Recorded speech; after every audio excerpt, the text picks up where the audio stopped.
I'm going to go over today how to prepare peptides for use if they're in injectable form. I do use them personally myself. I recommend them for anybody who needs them.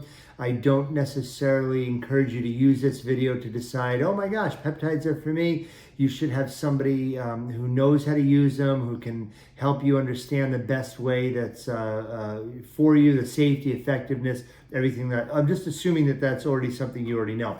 I use amplified aminos right now. I find that they're a really good price, and they're a dynamite product, and they're third-party tested, so I do like that. So this is a BPC-157 and TB-500.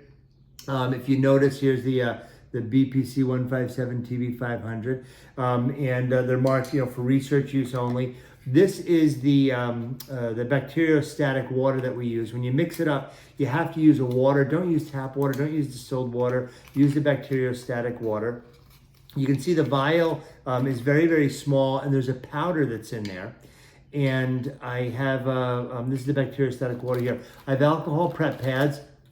I have washed my hands before doing this. So I'm going to open up the alcohol prep pad here, and I'm going to pop off the top of the BPC-157 TB-500 that I'm using here. And the top pops off fairly easily. Now I'm going to pop off the top of the bacteriostatic water. And the top pops off easily there too. Now I want to make sure that everything is clean and sterile. So I'm going to use the swab here, the alcohol swab, and do this here. Then I'm going to do the alcohol swab here. I'm going to use 1.5 milliliters of water. I find that that's usually good enough to get it to mix up. And I'm going to use this syringe here. It's a 3 millimeter syringe with a relatively large bore needle on it. I'm going to open up the needle. The needle is sterile here. I'm then going to take out 1.5 milliliters of water. I go up to the 1.5 milliliter mark, because I'm going to inject 1.5 milliliters of air in before I pull out the water. This makes it easier to pull out the water. So then it's going to come up, and I'm going to draw it up until I see the water come up to 1.5 milliliters right here. Now I have 1.5 milliliters of water in the syringe. I'm then going to hold on to the syringe. I know that I disinfected, but I'm just going to disinfect again just to make sure. Don't want anything. I'm going to hold on to the syringe when I inject it, because this is vacuum packed and I don't want it to pull all the water in. So now I'm going to put the syringe in here and then slowly let the water go in. It is pulling it by itself. I'm not doing any of that work. And now the water is all in there. And then I pull the needle out. A little water got on the top there. Then I'm going to gently swirl to mix it up. Now, I'm going to use this once a day for 5 days. So how do I know how to use it? How do I know how much to put in? This is where I'm going to use a peptide calculator. The one that I have loaded up here is a peptide calculator that is from Omni. And what I do is I put the vial capacity, it's 5 milligrams because it's a 5 milligram dosage, even though it's 5 milligrams of BPC, 5 milligrams of the TB-500. I want to dose each one. So I'm going to use 5 milligrams on here. I want to dose 1,000 micrograms each time, or one milligram, excuse me, each time. And I want 30 units. What I mean by 30 units is, excuse me, and then for 1.5 milliliters of water, it tells me to use 30 units per dose. This way I'm going to get out all the over 5 doses, because I'm going to do it over 5 days. I'm going to use an insulin needle, which is a 31 gauge needle. And the reason that I use a 31 gauge, it's the smallest needle. I don't like the needles. I don't like the way they feel. Even the small ones I don't enjoy. But I'm going to use a 30 gauge needle, excuse me, a 31 gauge needle, so that it's small, and then they're measured in units. So this is 30 units. Some of them go up to 100 units.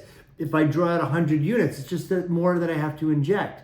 I could theoretically just do 10 units, but if I'm doing 10 units, it's hard to really get that much in there. So 30 20, 30, 40 units is usually a good mixing place. So now I'm going to draw out the first dosage for myself here. I sterilize it up again. I'm going to draw this out here. Take the top off. Push it, make sure that it's all the way down. I'm then going to put the needle in, turn it upside down, and then draw out 30 units. And now that I have 30 units drawn out, I'm then going to take the needle out. It's still a little bit of vacuum packed, so it doesn't love to pull out. And then I'm done. And now I'm going to take this, I'm going to cap this back up, and now this is ready. This is ready to inject. So I can preload several of them, or I can just draw it out every day. We don't want to reuse needles. Don't reuse a needle that was used on the bacteriostatic water to inject in the body, even though it might still be sterile. I don't love to reuse a needle just because I don't want to use a dull needle and hurt myself. You might have noticed earlier when I was done with this needle, I didn't put the cap back on, and I'm going to do that right here. We want to stay safe with the needles. We want to also dispose of the needles properly at home. You can put them in a soda can or a bottle and close the bottle up, and that's fine. This is the easiest way that I recommend to do it. I'm then going to, I have some extra needles here. I'm just going to preload them so that I have them during the week. And then once a day for the next 5 days, I'm going to do the injection when I need it. I hope this is a good overview for you and you understand a little bit better how to do the injection. Also, make sure that before you're doing any injection, use an alcohol swab to swab the area that you're going to inject, wherever it is. With the peptides, you don't even have to get them in the joint. You don't have to get them in the muscle. In the fat, subcutaneous works. You just take a little bit of fat, and then put the needle in and then inject it in there. If you want to do right in the area, that's fine too, but you don't have to. It seems to work whether you get it right near or somewhere systemically, but just subcutaneous works.